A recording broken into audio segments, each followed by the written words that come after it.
এক ছোট গ্রামে এক দরিদ্র বৃদ্ধা বাস করতেন। প্রতিদিন এক দরবেশ গ্রামে আসতেন, মানুষের কাছ থেকে কিছু দান নিতেন না, বরং যাকে দেখতেন তাকে আল্লাহর কথা স্মরণ করিয়ে দিতেন। বৃদ্ধা যতই দরিদ্র হন না কেন, তিনি প্রতিদিন দরবেশকে সামান্য কিছু খাবার দিতেন, কখনো শুকনো রুটি, কখনো এক মুঠো ভাত। দরবেশ কখনো কিছু বলেননি, শুধু মুচকি হেসে দোয়া করতেন, আল্লাহ তোমার ঘরে বরকত দিক।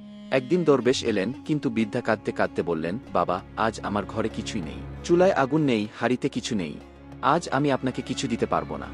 দরবেশ শান্তভাবে হাসলেন এবং বললেন, মা, আজ তুমি সবচেয়ে বড় দান করেছ। কারণ যখন মানুষ প্রাচুর্যে দেয় সেটা সহজ, কিন্তু যখন অভাবে থেকেও দেয়ার ইচ্ছা রাখে সেটাই আসল দান।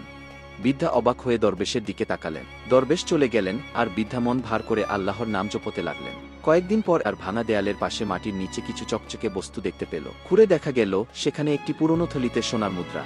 বৃদ্ধা কেঁদে উঠলেন, হে আল্লাহ, আমি তো কেবল ইচ্ছা করেছিলাম দান করার। দরবেশ আবার সেই পথে এলে বৃদ্ধা তাকে ঘটনা বললেন। দরবেশ চোখ তুলে আকাশের দিকে তাকিয়ে বললেন, যে অভাবে থেকেও দান করতে চায় তার জন্য আসমানও দান করে। কারণ আল্লাহ কখনো কারো আন্তরিকতাকে খালি হাতে ফেরান না। মনে রাখবেন, দান শুধু বস্তু নয়, দানের ইচ্ছাই সবচেয়ে মূল্যবান।